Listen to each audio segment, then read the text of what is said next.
inicio a la charla acerca del uso de coloides en pacientes quemados.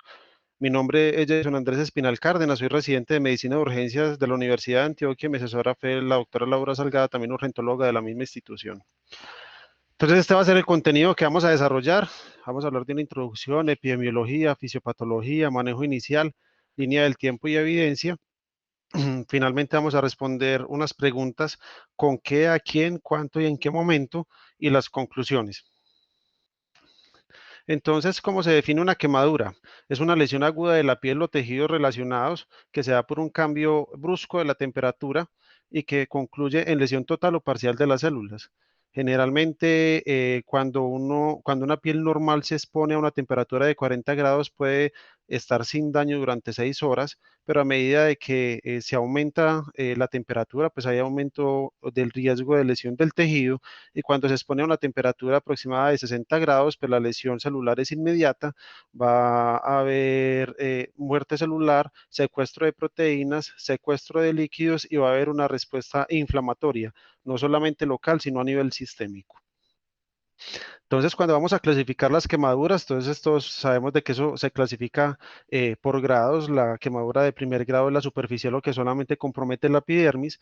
La de segundo grado, dispersión parcial, es que compromete la dermis, y que este segundo grado se puede dividir en superficial, se compromete parcialmente la dermis, y profunda si la compromete completamente. De tercer grado ya hablamos de lesiones de espesor total, donde ya hay compromiso de la dermis y del tejido celular subcutáneo. Las de cuarto grado, cuando además de la piel hay compromiso de músculo, hueso, fascia u órganos internos. Y las de quinto grado, cuando ya se requiere amputación o hay pérdida de una parte corporal. Entonces, como podemos ver aquí, las quemaduras de primer grado son las más comunes, son las solares, generalmente resuelven en menos de una semana y no dejan cicatriz. Las quemaduras de segundo grado, entonces, son aquellas que cuando usted les quita la flictena, tienen un lecho rosado, son muy dolorosas, pueden tener algo de sangrado, pero la característica es que el lecho es rosado, a diferencia de las quemaduras de segundo grado profundas, donde las lesiones son menos dolorosas, pero podemos ver un lecho que es más blanquecino. Pero cuando comparamos este blanco con este blanco, es mucho más intenso este blanco, donde ya hay compromiso de toda la dermis y del tejido celular subcutáneo, y esto ya sería una quemadura de tercer grado. Claramente aquí, esta es una quemadura de cuarto grado, donde no solamente pues, hay compromiso de la piel, pero también hay compromiso de músculo, de tendones, de articulaciones. Entonces, esto es una quemadura de cuarto grado, o cuando ya hay requerimiento de amputación, ese paciente se considera con una quemadura de quinto grado. Hablamos de quemaduras mayores porque el uso de coloides es, especialmente cuando hablamos de pacientes con quemaduras mayores, son aquellas personas que alcanzan el 25 más de la superficie corporal quemada, debido a que están asociadas a un aumento de la permeabilidad capilar y que se pueden chocar en los primeros días luego de la lesión. Y adicionalmente son aquellos pacientes que requieren un ingreso a una UCI o una unidad de quemados, que cuáles son pacientes que tengan quemaduras mayor del 10%, con quemaduras de segundo grado, quemaduras que afectan zonas especiales como cara, manos, pies, genitales, periné, quemaduras de tercer grado, quemaduras eléctricas, químicas y lesiones por inhalación, pacientes que tengan quemaduras pero que tengan comorbilidades importantes que puedan afectar los desenlaces, inclusive la mortalidad, pacientes que estén asociados a politrauma, pacientes que se encuentren en centros de atención que no tengan experiencia en manejo con pacientes quemados, y adicionalmente pacientes que tengan riesgo psicosocial. Entonces, ¿cuál es la epidemiología de los pacientes quemados? Es la cuarta causa más común de trauma a nivel mundial. 11 millones de personas buscaron atención médica por quemaduras en el 2004, y digamos que países de bajos y medianos ingresos como el nuestro son los que aportan el mayor número de pacientes quemados. En Estados Unidos, entonces, casi medio millón de personas buscaron atención médica por quemaduras en el año 2016. La mayoría de las quemaduras, casi un 70%, eran comprometían menos del 10% de la superficie corporal total. 40.000 requirieron hospitalización y 30.000 fueron admitidos a centros especializados de manejo en quemados. La mayoría de las quemaduras se dieron en las casas. Luego fueron secundarios accidentes de tránsito, y otras menos frecuentes fueron por causas múltiples. En Estados Unidos, entonces, la prevalencia tiene una distribución bimodal. En los niños un 24%, especialmente en los menores de 5 años, y en los pacientes que tengan entre 20 y 59 años, el 55%, es decir, la población laboralmente activa. La mayoría de las quemaduras son accidentales, pero hay una minoría que son relacionadas a uso y un 1% a lesiones autoinfligidas. En Colombia, entonces, para el año 2015 solamente en el país habían 3 instituciones con unidades de quemados. Se espera que el 1% de la población sufra anualmente algún tipo de quemadura. Y que como en nuestro medio las quemaduras en general no son de obligatorio reporte, entonces digamos que la epidemiología y las características clínicas de los pacientes en nuestro medio las desconocemos, pero ya hay un estudio pues que pronto se va a publicar que nos podría dar pues como indicios acerca de estos perfiles. Entonces, tenemos un estudio del Hospital Universitario San Vicente Fundación que se realizó de 1994 al 2004, incluyó más de 2.000 pacientes y nos dimos cuenta que la mayoría de los pacientes eran hombres que tenían un promedio de edad de 19,2 años, que la agente principal eran los líquidos calientes, le seguía la llama y finalmente las quemaduras eléctricas, que los pacientes menores de 14 años generalmente se lesionaban con líquidos calientes y los mayores de 15 años por llamas, que los pacientes que tenían quemaduras eléctricas, la mayoría fueron mayores a 15 años y que el porcentaje o el promedio de área quemada fue de un 26,3%. Y que el 31,3% se presentaron con quemaduras menores al 10%, es decir, la mayoría de los pacientes tuvieron quemaduras mayor al 10%. Los grupos etarios de mayor riesgo, como pueden ver aquí, entonces son los niños menores de 5 años y los pacientes entre los 15 y los 59 años, la población laboralmente activa. Le sigue esta línea amarilla, que son los pacientes entre los 5 y los 15 años, y los grupos etarios de menor riesgo son los mayores de 60 años y los menores de un año. Este estudio nos dice entonces de que el 13,7% de los pacientes tuvieron complicaciones. La más común fue la infección del área quemada, le seguía la bacteriemia, la sepsis y la pérdida parcial del injerto, seguida por otro tipo de complicaciones. En el 2004, muy importante es que el promedio de área quemada en pacientes que murieron fue del 70%. En general, en general, digamos que la mortalidad varía de acuerdo a la superficie corporal quemada comprometida. Vemos que pacientes que tengan menos del 10% de superficie corporal quemada tienen una mortalidad menor al 1%, pero cuando a medida que se va aumentando ese compromiso en extensión, también va aumentando la mortalidad. Por ejemplo, los pacientes que tienen una quemadura entre el 20 y el 30% tienen una mortalidad del 7,7% y cuando ya hay un compromiso mayor del 90% de la superficie corporal quemada, hay una mortalidad del 77%. Pero no solamente nos podemos quedar como con la superficie corporal quemada, la extensión, sino que también hay otro factor que es la profundidad de la lesión. Hay pacientes que no tienen, digamos, lesiones tan extensas, mayor al 25% para considerarse gran quemado, pero pueden tener lesiones francas, pues, de gran compromiso en grosor que también afecta la mortalidad. Entonces, en general la muerte por quemaduras es del 3 a 8%, pero la mayoría de estas muertes ocurren en las primeras 72 horas, justamente en el momento donde estamos haciendo la reanimación aguda. Por lo tanto, se cree que la causa de esta muerte es el choque por la quemadura inicial. Este es un estudio, entonces, que todavía no ha sido publicado, se encuentra en el repositorio de la institucional de la Universidad de Antioquia, que recolectó 225 historias clínicas de pacientes con gravemente quemados que estuvieron en la institución San Vicente Fundación del 2011 al 2017. El promedio de edad fue de 35 años, la mayoría fueron quemaduras por fuego. El promedio de superficie corporal quemada fue de 42%, y recuerden que en el estudio pasado que recogió pacientes del 94 al 2004 fue del 26, con una diferencia aproximada del 16%. La principal complicación fue la infección, especialmente la infección de tejidos blandos seguida por la neumonía asociada a ventilador. Y luego de esto, luego de la infección, pues la complicación más frecuente era la rhabdomiolisis. La estancia hospitalaria en general fue de 27 días, pero en UCI fue de 7 días, y la mortalidad intrahospitalaria de estos pacientes fue el 30,7%, donde las principales causas de mortalidad fueron la sepsis y la disfunción multiorgánica. ¿Cuáles fueron las variables asociadas con la mortalidad? La edad, el porcentaje de superficie corporal quemada, el grado de la quemadura, y la lesión renal y se considera un factor protector la intervención quirúrgica. Entonces, ¿cuál es la fisiopatología del gran quemado? Entonces, resulta de que cuando un paciente tiene más del 25% de la superficie corporal quemada y también cuando un paciente tiene quemaduras que comprometen gran parte del grosor del tejido tegumentario, entonces se va a producir una respuesta inflamatoria marcada. Esta respuesta inflamatoria marcada va a generar una fuga endotelial que va a generar que el líquido de las proteínas se salgan del espacio intravascular al espacio extravascular y va a generar una hipovolemia.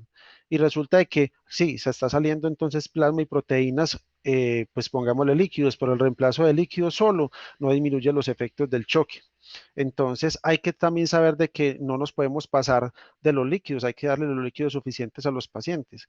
Es decir, no los podemos sobrereanimar porque la sobrereanimación lleva a falla ventilatoria, a síndrome compartimental abdominal que en muchos casos o en algunos casos podría llevar a requerimiento de la parotomía descompresiva y esto tiene una mortalidad casi del 75 al 80%, puede aumentar la presión intraocular y dejar el paciente con ceguera permanente y en extremidades. Entonces, como vemos en esta gráfica, digamos que la sangre ejerce una presión hidrostática que desea sacar el líquido del vaso hacia el espacio extracelular, hacia el espacio intersticial, pero debe haber unas fuerzas que contrabalancean este deseo de salir de los líquidos. Entonces aquí nosotros tenemos la fórmula de Starling, donde este valor o esta sigla entonces corresponde entonces a la filtración del líquido neto. KF significa un coeficiente de filtración que habla básicamente de la facilidad del movimiento a través de una membrana del líquido. Y PC habla de la presión hidrostática capilar, PI de la presión hidrostática intersticial. Esta sigla significa coeficiente de reflexión, que es básicamente el grado de permeabilidad de la membrana.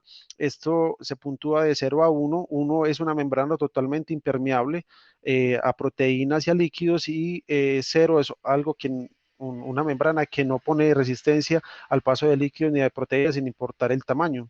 Estas siglas significan entonces la presión coloidosmótica capilar y esta la presión coloidosmótica intersticial. Entonces, para resumir, la presión hidrostática favorece fuerzas que quieren sacar el líquido del vaso, pero las presiones coloidosmóticas, por ejemplo, en este caso, la intravascular, evita de que ese líquido se salga y permanezca en su lugar.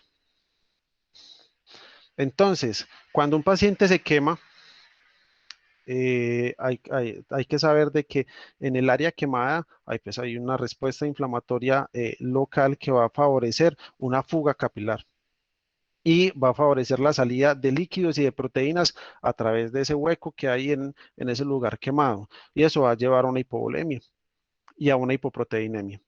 Adicionalmente, en el área quemada hay un andamio de colágeno y ácido hialurónico, eso está enrollado, que genera una fuerza elástica negativa que evita que los líquidos se almacenen en el área intersticial, pero cuando se quema, esto se daña, entonces va a aumentar el compliance del espacio intersticial y va a favorecer la formación entonces del edema. Como ya sabíamos, entonces a través de ese boquete que hay en las zonas quemadas va a haber una pérdida de proteínas plasmáticas y esta finalmente las proteínas que se quedan en el espacio intersticial van a aumentar la presión coloidosmótica intersticial y esto va a favorecer como un efecto vacuum que va a traer incluso más líquidos del espacio intersticial y va a aumentar el edema. Adicionalmente, en el área quemada, pues depende de la gravedad de la lesión, puede haber compromiso de capilares y linfáticos. Entonces, en una quemadura que sea parcial, digamos, donde se preserven estas estructuras, pues sí, se va a formar el edema, pero rápidamente se va a reabsorber. Pero en pacientes que tengan quemaduras de grosor total, entonces estas estructuras encargadas de la reabsorción van a estar alteradas y no van a favorecer la reabsorción del edema. Muy importante es que adicionalmente a la fuga capilar que ocurre en la zona quemada, por la misma respuesta sistémica inflamatoria, digamos que va a haber fuga capilar en otras zonas donde no hay lesión por quemadura. Generalmente esta fuga capilar es transitoria, dura de 6 a 12 horas y luego de 6 a 12 horas, pues cesa esa fuga capilar en tejidos no quemados. Y esto es importante porque justamente los coloides van a actuar no en el lugar de la quemadura donde hay un boquete y por donde está saliendo líquidos y proteínas, sino que va a limitar la salida de líquidos y proteínas en los tejidos no quemados. Entonces, es muy importante saber de que la reanimación requerida para prevenir la falla multiorgánica y el colapso cardiovascular se debe hacer con cuidado porque o podemos dejar el paciente subreanimado o sobrereanimado, cada uno con sus efectos adversos. Una subreanimación aumenta el riesgo de lesión renal y una sobrereanimación, pues, de síndrome compartimental abdominal, de extremidad, aumento de la presión intraocular, etcétera. Y recordar de que si nosotros nos pasamos de líquido, pues entonces va a favorecer la formación del edema. Adicionalmente, hay diferencias entre la respuesta tisular a lesiones por quemaduras de grosor parcial y total. Pues miremos primero las de grosor parcial. Entonces, la perfusión tisular va a haber una vasoconstricción inicial causando flujo sanguíneo dérmico menor. La permeabilidad capilar está aumentada. La formación del edema se va a producir en la dermis, en la unión entre epidermis-dermis. En el intersticio va a haber una pérdida de la matriz intersticial. Acuérdense que ácido hialurónico y colágeno que están como en una disposición enrollada que al quemarse esto se daña y entonces digamos que va a aumentar el compliance del tejido intersticial. Con respecto a la presión intersticial, entonces acordarse que cuando se forma el edema, porque hay daño de esta estructura de colágeno y ácido hialurónico, pues va a aumentar el volumen, aumentando rápidamente el volumen sin aumentar la presión correspondiente. Y con respecto a los linfáticos, pues digamos que no hay un daño tan importante, entonces van a preservar su función de reabsorción, ya sea de líquidos y de proteínas. En cambio, cuando hay una quemadura de grosor total, entonces hay una oclusión vascular completa, hay daño de linfáticos y hay daño de vasos que disminuyen, digámoslo así, el riego de esa zona y adicionalmente la reabsorción del edema causado. La permeabilidad capilar está aumentada, la formación del edema pues compromete más estructuras, ya la dermis y la subdermis. Con respecto al intersticio, pues hay una pérdida de la integridad intersticial y daño a los componentes de la matriz que ya los mencionamos, que la presión intersticial está marcadamente disminuida en la dermis lesionada. Y que los linfáticos pues tienen un trastorno grave de la absorción de proteínas y de líquidos. Entonces, ¿cuáles son los puntos claves de la fisiología? Que la permeabilidad capilar en el área quemada, los coloides, ahí hay un boquete, por ahí están saliendo proteínas y líquidos. Entonces los coloides no van a tener ninguna utilidad en estos pacientes, en estas zonas de quemadura. En cambio, sí tienen, digámoslo así, su función es cuando hay una fuga capilar, pero en zonas no quemadas.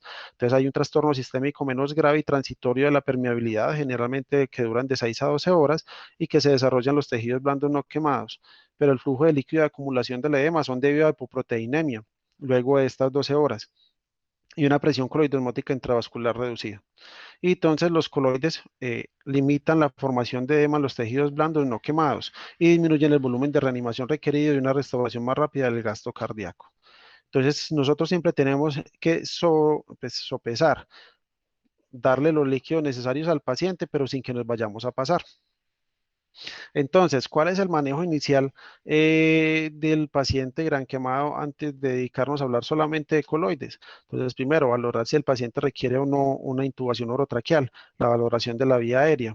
Entonces, si durante la valoración de la vía aérea usted tiene alguna duda, lo que se recomienda es que intube el paciente antes de que haya mayor edema de estas estructuras y se convierta en una vía aérea francamente difícil. En pacientes que tengan quemaduras mayor al 40% de la superficie corporal quemada, hay que tener también un bajo umbral porque estos pacientes tienen mayor riesgo de lesión pulmonar, de falla ventilatoria. Obviamente los pacientes que tengan quemaduras de la cabeza y la boca, pacientes a quienes les sospechemos lesión por inhalación, Generalmente estos pacientes tienen disnea, tienen estridor, tienen esputo carbonáceo. Adicionalmente, cuando usted ve que el paciente está muy comprometido y se va a demorar el traslado a un centro de referencia, en pacientes que tengan alteración del nivel de conciencia y que tengan alteración en la voz. Cuando vamos a valorar entonces la respiración, hay que sospechar la intoxicación por monóxido de carbono, especialmente si, digamos, el incendio o el evento ocurrió en un sitio cerrado. Entonces hay que tener presente que los gases arteriales de la pulsoximetría aquí no tienen valor. Hay que solicitar una carboxiemoglobina para saber si está elevada y pues estos pacientes generalmente tienen una acidosis metabólica persistente. Mientras hacemos el diagnóstico, hay que administrar oxígeno al 100% y ahí sospechar lesión por inhalación, pues es si hubo exposición a humo en espacios cerrados y generalmente evidencia, así sea la laringoscopia o la broncoscopia, material carbonáceo en las estructuras glóticas y subglóticas. Cuando vamos a hablar de la circulación, entonces debemos de estimar cuál es la superficie corporal quemada, pero acuérdese que no solamente es la extensión, sino también la profundidad. Y una de las fórmulas más comunes o de las herramientas más comunes es la regla de los 9 para saber qué tanta extensión tiene el paciente. Acordarse de que hay varios factores que aumentan el requerimiento de líquidos, ya sea quemaduras profundas, que sean niños, que sea una reanimación tardía, que haya unas lesiones, unas quemaduras eléctricas, lesión por inhalación y pacientes que estén intoxicados por alcohol o por otras sustancias psicoactivas. Generalmente los líquidos los vamos a titular para tener un gasto urinario en adultos mayor a 0.5 cc por kilo hora y puede ir de 0.5 a 1 cc por kilo hora y en niños mayor a 1 cc por kilo hora, pero se dice que si uno se pasa de estas metas de gasto urinario, podríamos correr el riesgo de estar sobreanimando el paciente. Las dos fórmulas más, digámoslo así, más famosas para la reanimación de los pacientes quemados es la fórmula de Parkland, donde habla de que usted va a poner 4 mililitros por kilo por porcentaje de superficie corporal quemada, la mitad la va a poner de este volumen, lo va a poner en las primeras 8 horas y la otra mitad la va a poner en las otras 16 horas. Y la fórmula de Brook entonces es similar, pues es 2 mililitros por kilo por porcentaje de superficie corporal quemada y se coloca la mitad de este volumen calculado en las primeras 8 horas y las otras en las otras 16. Pero aquí, permítanme acá, en esta revisión de la New England Journal of Medicine del año pasado, cuando proponen estas fórmulas, en ninguna parte mencionan los coloides y solamente refieren en una parte del texto que los coloides son utilizados en algunos centros, no en todos. Esta es la fórmula de los 9 para el cálculo de la superficie corporal quemada, pues no me voy a detener en esto. Entonces, ¿cuáles son las preguntas que vamos a responder con respecto a los coloides? Es con qué vamos a reanimar, a quién vamos a reanimar, en qué cantidad y en qué momento. Entonces, ¿qué son los coloides? Son, digámoslo así, sustancias que contienen moléculas de gran peso molecular que habitualmente no son capaces de atravesar las membranas capilares y se encuentran suspendidas en una solución. Como ya mencionamos, entonces tienen macromoléculas y tienen mayor efecto expansivo que los cristaloides.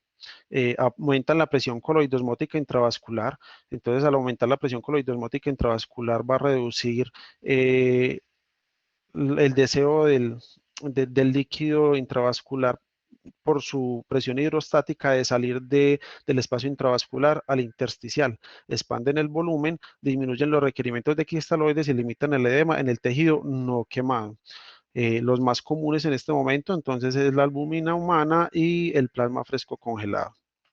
Entonces, digámoslo así, que cuáles son los coloides que han existido. Entonces tenemos los coloides semisintéticos no proteicos y tenemos entonces los primeros son las soluciones de hidroxitilalmidón, son sustancias que se degradan y se excretan de manera más lenta con respecto a los coloides proteicos, que en este caso serían la albúmina y el plasma fresco congelado, y digamos que vienen en estas presentaciones. Este primer número habla de su peso molecular y el segundo habla de la tasa de sustitución de glucosa por hidroxietil. Todas estas son sustancias que se habían utilizado en la reanimación de pacientes. ¿Cuál es el problema de las soluciones GES o las soluciones de hidroxitilalmidón? Es que aumentan el riesgo de lesión renal, aumentando la posibilidad de requerir terapia de reemplazo renal, aumentan el prurito y la mortalidad a 90 días. En Europa no se recomiendan y en Estados Unidos se dice que se pueden utilizar en pacientes que no están críticamente enfermos o que no tengan disfunción renal, pero como los pacientes gran quemados se consideran pacientes críticamente enfermos con alto riesgo de lesión renal, pues entonces ya no se utilizan estas soluciones para la reanimación aguda de los pacientes. Las gelatinas generalmente son obtenidas de la descomposición del colágeno, pero se han asociado a disfunción renal, coagulopatía y mayor requerimiento de transfusión. No hay ensayos clínicos aleatorizados que evalúen las gelatinas en pacientes quemadas, entonces la efectividad y la seguridad de las gelatinas está interrogada. Los dextranos son polisacáridos y vienen en tres pesos moleculares. Entonces, y vienen en 10.000, 40.000 y 70.000. Entonces llaman Dextran 10.000, Dextran 40.000 y Dextran 70.000. Tienen mayor riesgo de reacciones anafilácticas, coagulopatía y toxicidad renal. Entonces, por este motivo, este tipo de coloides que son semisintéticos no proteicos ya no se utilizan realmente. ¿Cuáles son los más famosos? Entonces, tenemos el plasma fresco congelado, se obtiene generalmente de una unidad de sangre por aféresis y contiene múltiples proteínas, especialmente la albúmina. También tiene factores de coagulación, fibrinógeno, electrolíticos, anticoagulantes fisiológicos como la proteína C y S y digamos que pues, tiene un riesgo de transmisión de enfermedades infecciosas, pero también se asocia a TRALI, que es lesión pulmonar asociada a transfusión y que es hipoxemia y aparición de un SDA no cardiogénico. Adicionalmente, pues el plasma fresco congelado es muchísimo más costoso que la albúmina. Entonces, por eso, el, el más famoso de todos como sustancia expansora de volumen para reanimación de pacientes quemados es la albúmina. La albúmina, pues digamos que en un paciente normal, pues corresponde al 50% de las proteínas plasmáticas, pero ejerce el 80% de la presión coloidosmótica. En su manufacturación, entonces, se inactúan múltiples patógenos virales, pero no se logra, digámoslo así, eliminar el parvovirus B19, aunque no se han registrado pues como infecciones asociadas a la aplicación de albúmina. Viene disponible, digamos que en varias presentaciones, una isoncótica del 5% y una hiperoncótica del 20%, pero en la reanimación de pacientes quemados utilizamos la isoncótica del 5% porque esta tiene menor riesgo de lesión renal. Han habido algunos estudios como el EARS, el ALBIOS, el SAFE, que demostraron que la albúmina disminuía el riesgo de muerte en pacientes que eran reanimados con albúmina versus con cristaloides, porque como vamos a ver más adelante, los coloides perdieron popularidad debido a que al parecer había un aumento de la mortalidad. Lastimosamente en estos estudios, dos de estos estudios eran en pacientes sépticos, en otro eran pacientes críticamente enfermos, pero cuando revisé los estudios ninguno incluyó pacientes quemados, solamente que se hace una extrapolación porque la sepsis es un estado de vasodilatación generalizada que también favorece el paso de líquidos hacia un tercer espacio. Adicionalmente, la albúmina tiene un efecto antiinflamatorio y antioxidante. Entonces, con respecto a la línea de tiempo, ya casi hace 80 años se está hablando de los coloides en la reanimación de pacientes quemados. Entonces, por ejemplo, en 1942, el doctor Harkins recomendaba 1000 cc de plasma por cada 10% de área de superficie corporal quemada, pero que el paciente tuviera más de un compromiso mayor al 10% de superficie corporal quemada. Luego, 5 años después, se propuso otra fórmula donde se decía que se debería aplicar 75 cc de plasma por cada 1% de superficie corporal quemada en las primeras 24 horas y la mitad de este cálculo se debía dar en las siguientes 24 horas. Luego en el año 52 se propuso la fórmula de Evans que decía que 1 mililitro por kilo de superficie, por porcentaje de superficie corporal quemada de plasma o por un sustituto plasmático, que en este caso eran los dextranos o las gelatinas, o incluso sangre total en las primeras 24 horas luego de la lesión, y que de ese cálculo que se realizó de coloides, la mitad debería darse en las siguientes 24 horas no en las primeras 24 horas, sino en las siguientes. Luego en el 53 apareció la fórmula de Brook, donde ellos lo que utilizaban era cristaloides y coloides combinados, pero lo hacían en una relación 3:1. Entonces daban 1.5 mililitros por kilo por porcentaje de superficie corporal quemada de lactato de Ringer y 0,5 mililitros por kilo de superficie corporal quemada de coloide. Luego, en los años 70, este autor vio que los pacientes que estaban quemados, humanos o perros escaldados, eran reanimados solamente con lactato de Ringer y que se reanimaban de manera correcta, no utilizaban coloides. Y entonces él concluyó que básicamente el choque por quemadura se debía a una deficiencia extravascular de sodio, entonces que la manera como se debían de reanimar los pacientes eran con soluciones salinas balanceadas. Luego, aparecieron Baxter y Childs, que son los que propusieron la fórmula de Parkland. Ellos identificaron un secuestro de sodio, tanto extravascular como intracelular, en perros y en primates, y entonces recomendaron que para sustituirlos deberían de utilizar soluciones salinas balanceadas. Miren que ya aquí los coloides habían perdido popularidad, y luego apareció el doctor Pruitt, que hizo una modificación de la fórmula de Brook. Acuérdense que en esta primera fórmula se hablaba de una relación 3:1 de cristaloide con coloide. En cambio, él aquí en su estudio, ¿dónde está? Acá está, utilizó solamente coloides y utilizó infusiones donde utilizaba la mitad de coloides y la mitad de cristaloides. Y lo que él concluyó es que el uso de coloides no aumentaba el volumen intravascular. Y luego en el 98 salió, digamos que esta revisión sistemática y metaanálisis que incluyó 30 ensayos clínicos aleatorizados con 419 pacientes, donde comparó el uso de albúmina con no uso de albúmina. Y lo que querían medir era la mortalidad por todas las causas en el final del seguimiento para cada ensayo. Se incluyeron entonces 3 estudios. En el primer estudio, pues fue un estudio que comparó lactato de Ringer con solución salina hipertónica y la combinación de solución salina hipertónica con albúmina. En ningún momento se combinó, se comparó albúmina con los otros esquemas. Entonces, eso fue una crítica que se le hizo a este estudio. Y adicionalmente, este último estudio, digamos que se utilizaron coloides, pero cuando ya el paciente estaba reanimado, ya no estaba pues en la fase aguda, también tenía esa dificultad. Este metaanálisis y adicionalmente no incluyó el estudio de resinos que se publicó en 1975, que sí comparó la albúmina con los cristaloides y que tuvo un desenlace pues a favor. ¿Qué se vio en este estudio? Que la albúmina aumentaba la mortalidad. Entonces, con todo eso, los coloides perdieron popularidad y pues los clínicos lo dejaron de usar en una gran proporción. Luego, en el año 2000, el doctor Pruitt, que fue el que propuso la fórmula de Brook modificada, identificó que muchos de los pacientes los estábamos sobre reanimando y que esta sobre reanimación aumentaba el riesgo de complicaciones. Y esto lo llamó fluid creep o ampliación de líquidos. Pero lo voy a dejar en fluid creep. Entonces, este estudio publicado en el 2002, lo que quería era ver que cuando se utilizaba la fórmula de Parkland, querían ver si lo que se estaba dando al paciente era realmente lo que se había estimado con la fórmula. Y querían mirar a ver cómo los pacientes tenían los valores de PAFI como marcar si estos pacientes requerían mayor número de ventilación mecánica, si realizaban síndrome compartimental abdominal requiriendo la parotomía descompresiva y querían también medir la mortalidad intrahospitalaria.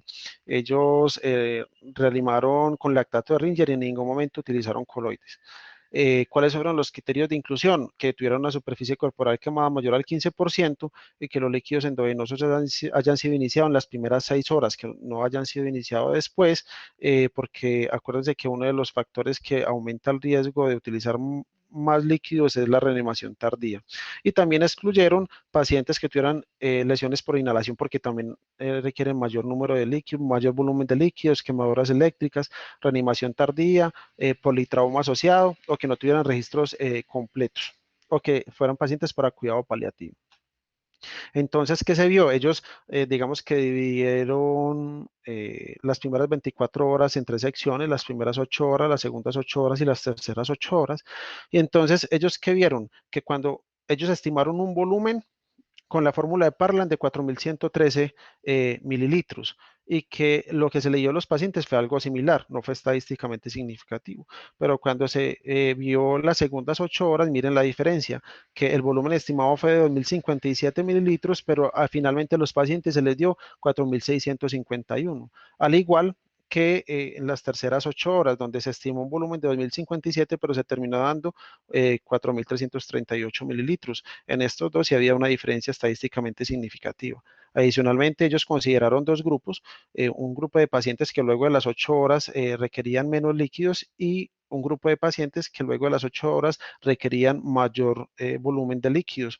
En las primeras 8 horas, digamos que el volumen estimado con el dado no fue estadísticamente significativa la diferencia, pero en las segundas 8 horas y en las terceras 8 horas de los pacientes que requirieron menos líquidos después de las 8 horas, el volumen estimado con el volumen dado sí fue estadísticamente significativa la diferencia. Y lo mismo pasó con los pacientes que requirieron más líquidos luego de las primeras 8 horas. También se dieron cuenta de que los pacientes que luego de las 8 horas disminuían el requerimiento de líquidos, pues rápidamente tenían que disminuir la velocidad de infusión para lograr la meta de un gasto urinario de 0.5 a 1.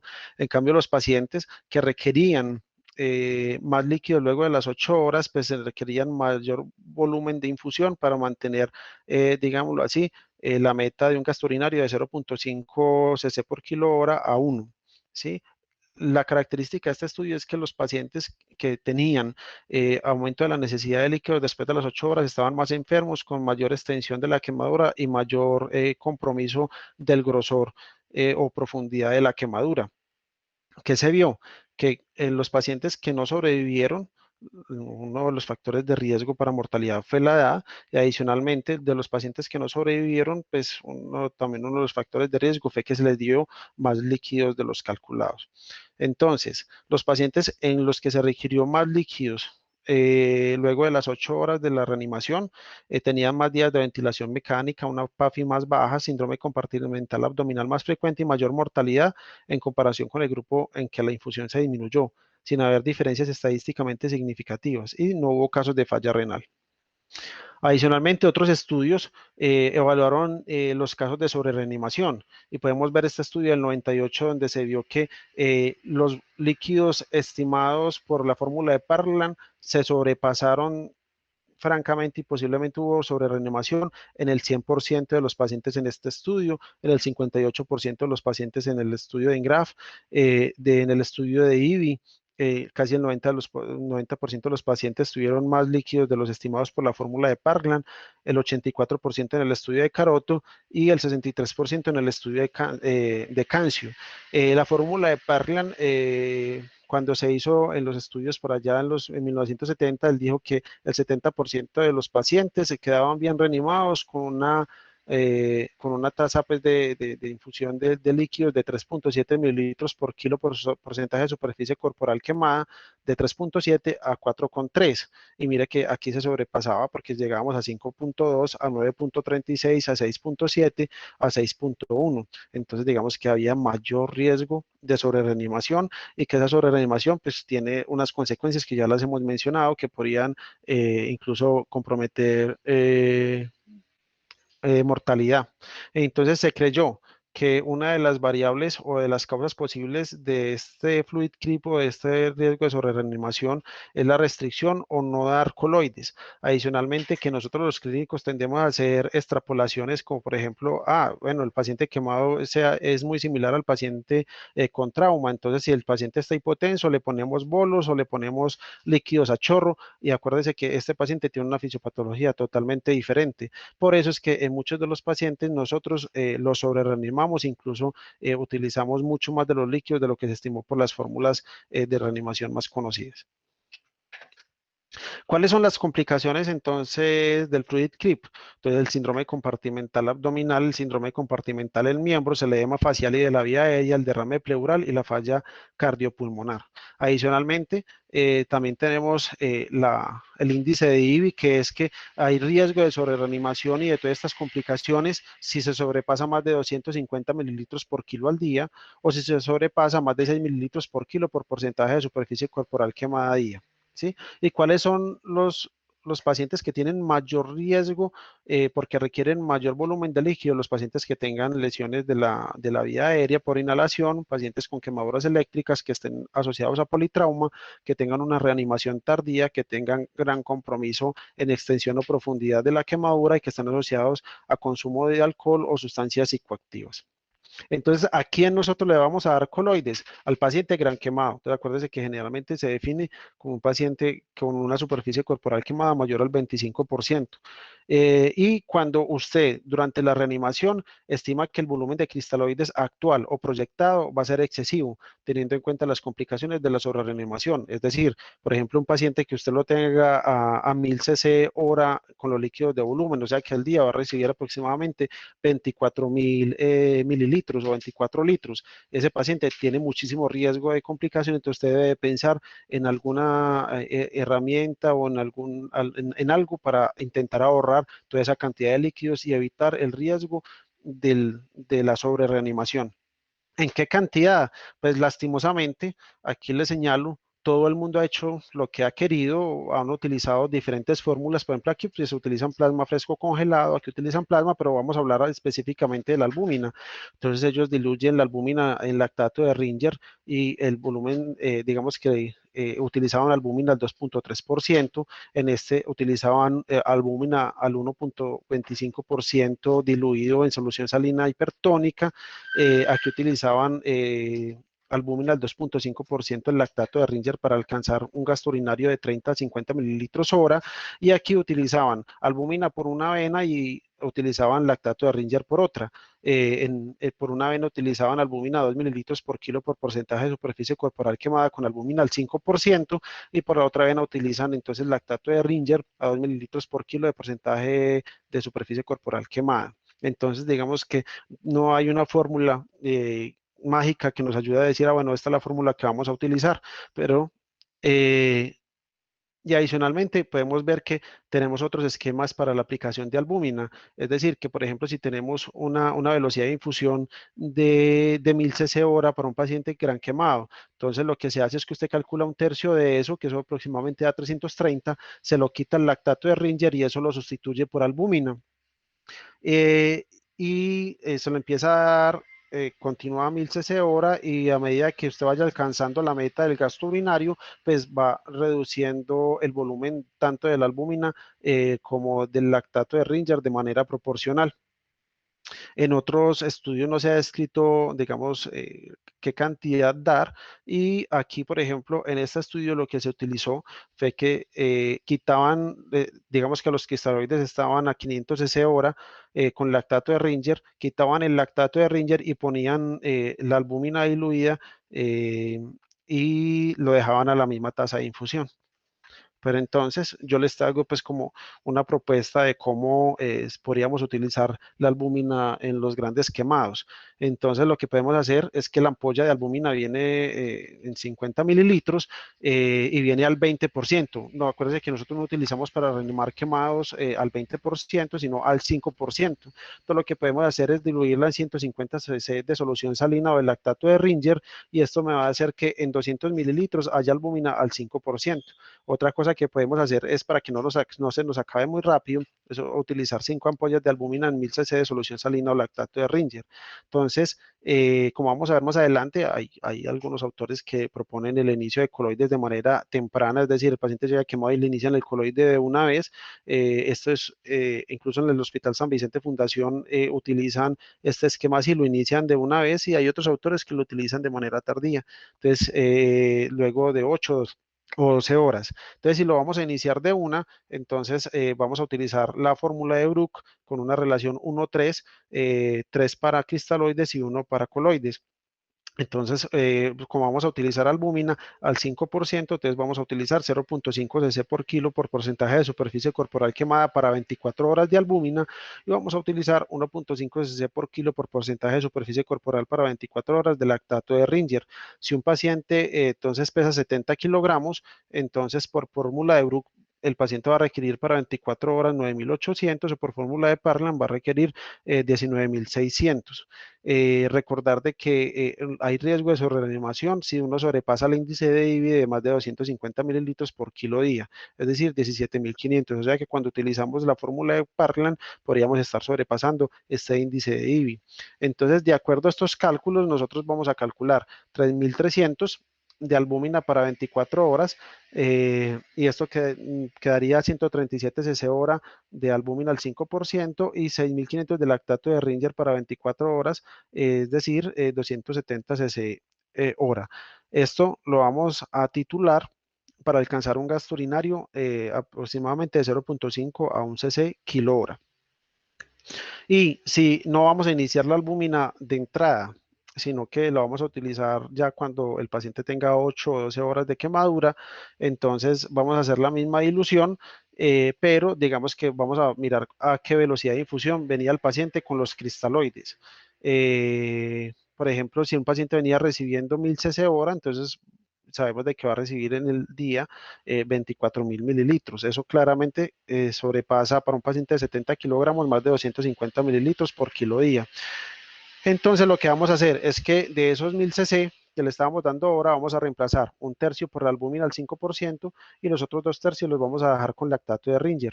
Y eso va a quedar como 330 cc de albúmina y 760 cc de lactato de Ringer. Vamos a continuar la velocidad de infusión a 1000 cc hora y a medida que vayamos alcanzando el gasto urinario de 0.5 a 1 cc por kilo hora, vamos a ir disminuyendo tanto la albúmina como el lactato de Ringer de manera proporcional, porque se supone que entonces estaríamos ahorrando líquidos. ¿En qué momento? Entonces, hay estudios, ya son muy viejos, donde iniciaban los coloides de manera inmediata y se veía que tenían disminución en el volumen de reanimación requerido, etcétera. Ya lo vamos a ver a continuación. Entonces, no les puede traer los estudios porque ni siquiera están disponibles en PubMed, no se pudo, eh, no se pudieron descargar, pues porque son pues ya muy viejitos. Entonces, el estudio de resinos de 1975, acuérdense que este estudio en el metaanálisis de 1998 de Cochrane no se incluyó y comparaba entonces la albúmina con el lactato de Ringer y se utilizó tanto en niños como adultos. ¿Cuáles son las limitaciones del estudio? Muy importantes, que pues la técnica de la aleatorización no fue clara, el cegamiento no se especificó, las posibles diferencias en las características basales entre el grupo de intervención y control no estaban claras y que no había un protocolo de reanimación hídrica identificado en cada brazo del estudio.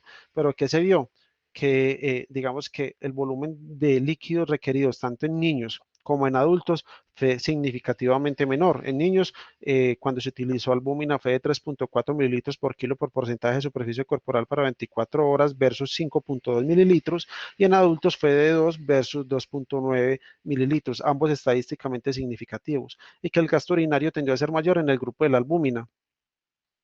Luego salió el estudio de Yelenko. Este estudio sí se incluyó en el metaanálisis de 1998, donde decía que el albúmina aumentaba la mortalidad, pero como podemos ver, aquí se comparó el lactato de Ringer con salino hipertónico, lactato de Ringer versus salino hipertónico combinado con albúmina. En ningún momento se comparó la albúmina con los otros esquemas, las críticas del estudio. Y adicionalmente, en este momento, nosotros no utilizamos combinación de salino hipertónico y albúmina para la reanimación.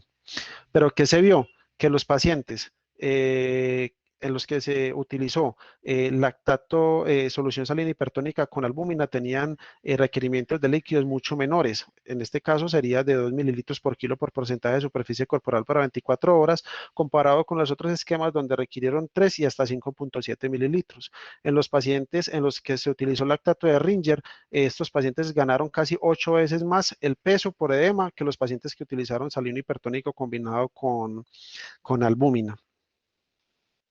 Luego salió el estudio de Goodwin. Este estudio fue muy importante. Aquí se comparó entonces la albúmina con los cristaloides en 79 pacientes gran quemados que no tuvieran lesiones por inhalación.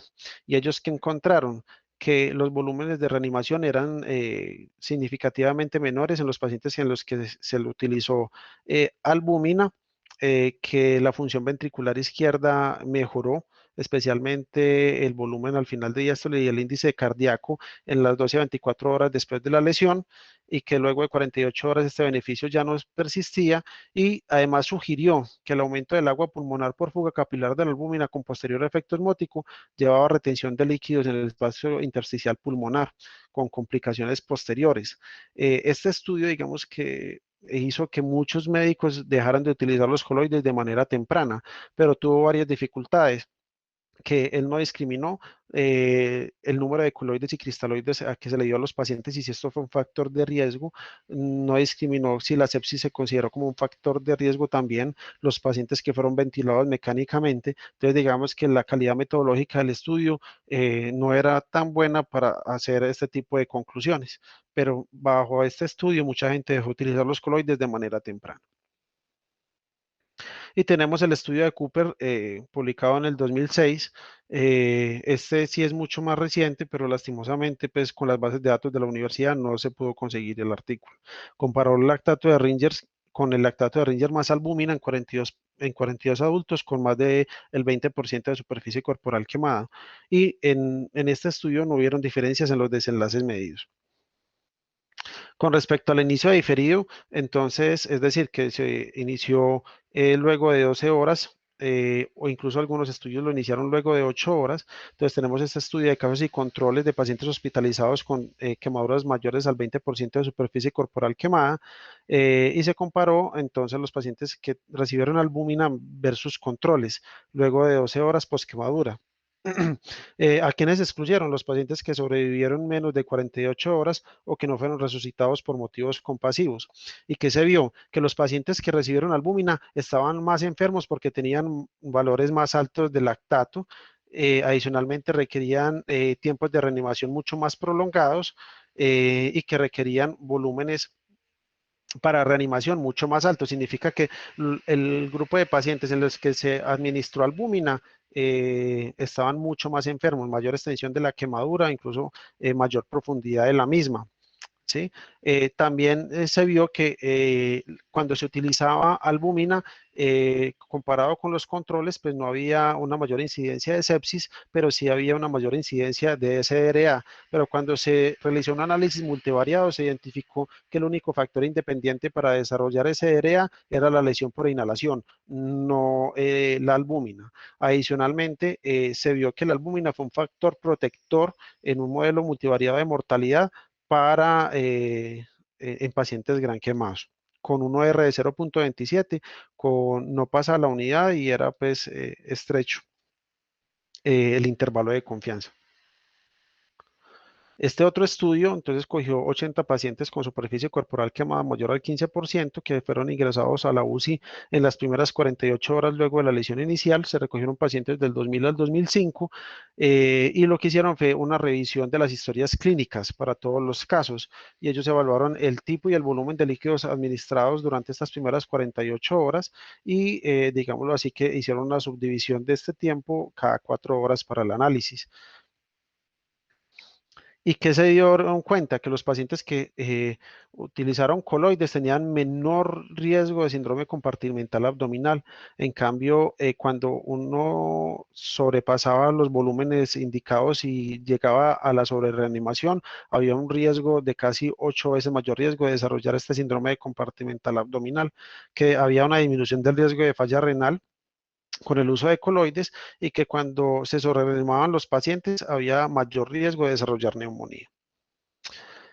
Adicionalmente, hay algunos pacientes que son más difíciles de reanimar. Estos pacientes más difíciles de reanimar son los pacientes que están chocados o que están con hipotensión persistente a pesar de los líquidos. Acordarse que esto no es un paciente de trauma, sino que es un paciente con una fisiopatología diferente, entonces donde digamos que el uso de bolos o el uso de líquidos a chorro no estaría muy indicado porque hay aumento del riesgo de sobrereanimación. Se recogieron pacientes del 2003 al 2007, los datos fueron obtenidos a partir de registros médicos y tuvieron dos momentos, un estudio, una fase del momento que llamaron preprotocolo, donde la reanimación solamente la hacían con lactato de Ringer, y una fase después del 2007 que la llamaron postprotocolo, donde utilizaban albúmina más vasopresores. Y este fue el algoritmo que ellos utilizaban. Mire que en este caso, la albúmina la iniciaban a la misma velocidad de difusión a la que venía el lactato de Ringer, pero el lactato de Ringer lo discontinuaban. Y se hacían las siguientes preguntas. ¿El paciente está hipotenso? Sí. Entonces inicie vasopresina a 0.04 unidades minuto, pero no lo titule. ¿Persiste hipotenso? Entonces inicie norepinefrina y la norepinefrina se la puede titular para alcanzar las presiones arteriales deseadas. ¿Sí? Luego de que usted tenga el paciente normotenso, pues debería de tener un gasto urinario entre 0.5 a 1 cc por kilo hora, y si se sobrepasaba de esto, pues usted empezaba a titular la albúmina para disminuir la velocidad de infusión. ¿Qué se vieron? Pues que trajo este estudio, que los pacientes en los que se utilizó la albúmina tenían una menor mortalidad con una P estadísticamente significativa, que tenían menos días de ventilación y que tenían valores de PAFI más altos. Adicionalmente, que tenían menor riesgo de neumonía asociada al ventilador y tenían menor riesgo de ser llevados a la parotomía exploratoria por un síndrome compartimental abdominal. En este otro estudio se incluyeron entonces 118 militares con quemaduras mayor a 30% de superficie corporal quemada. Se inició la albúmina en las primeras 12 de 18 horas si el volumen proyectado para 24 horas era más de 6 mililitros por kilo de superficie corporal quemada, pero no se describió la dosis. Eh, las características basales entre el grupo de control y el grupo de intervención pues no difirieron significativamente, y cuando se vieron los desenlaces, pues cuando se midió el desenlace compuesto de síndrome compartimental abdominal y mortalidad, había una disminución significativa del riesgo con el uso de albúmina, como lo podemos ver en esta gráfica, con una P de 0.03. Entonces, ¿cuándo es el tiempo de aplicar el coloide? Entonces, las infusiones de coloides en el posquemado temprano, cuando la permeabilidad capilar es alta, acuérdense que los coloides no actúan sobre el área quemada, donde hay un boquete por donde está saliendo líquido y proteínas. Actúan es sobre los tejidos que no están quemados, pero que tienen un aumento de la permeabilidad capilar por, digamos así, la respuesta inflamatoria sistémica que hay, que esta fuga capilar es transitoria y que dura de 6 a 12 horas aproximadamente. Entonces usted lo podría utilizar luego de 12 a 18 horas post quemadura, ya sea como suplemento de rutina, como tratamiento de rescate del fluid creep, pero como podemos ver, han habido autores que lo han utilizado desde el inicio, hay autores que lo recomiendan después de las 8 horas, otros lo recomiendan después de las 12 horas, y por ejemplo, yo fui a las UCI del hospital y hay algunos intensivistas que dicen que yo no lo aplican antes de las 24 horas. Pero en la UCI de trauma en Santa Margarita, ellos utilizan el coloide desde el ingreso. Entonces, digamos que todavía no hay claridad acerca de un consenso claro de cuándo iniciar los coloides. Este es un metaanálisis realizado en el año 2016 por la doctora Navikis. Ella incluyó 4 ensayos aleatorizados y 4 ensayos no aleatorizados, y lo que logró evidenciar fue que cuando se utilizaba la albúmina no había diferencia en la mortalidad cuando se utilizaba albúmina versus controles, pero ella dice en su artículo que si se retiraran 2 de los estudios con alto riesgo de sesgo de este metaanálisis, había un beneficio en la mortalidad con el uso de albúmina, pero lastimosamente ni siquiera los especificó. Adicionalmente, sí había una disminución de riesgo en la aparición de síndrome compartimental abdominal. No había diferencia en términos de complicaciones respiratorias ni de disfunción renal. Y adicionalmente, en otras complicaciones que eran menos frecuentes, las complicaciones gastrointestinales y del sistema nervioso central sí tenían una disminución del riesgo con el uso de albúmina.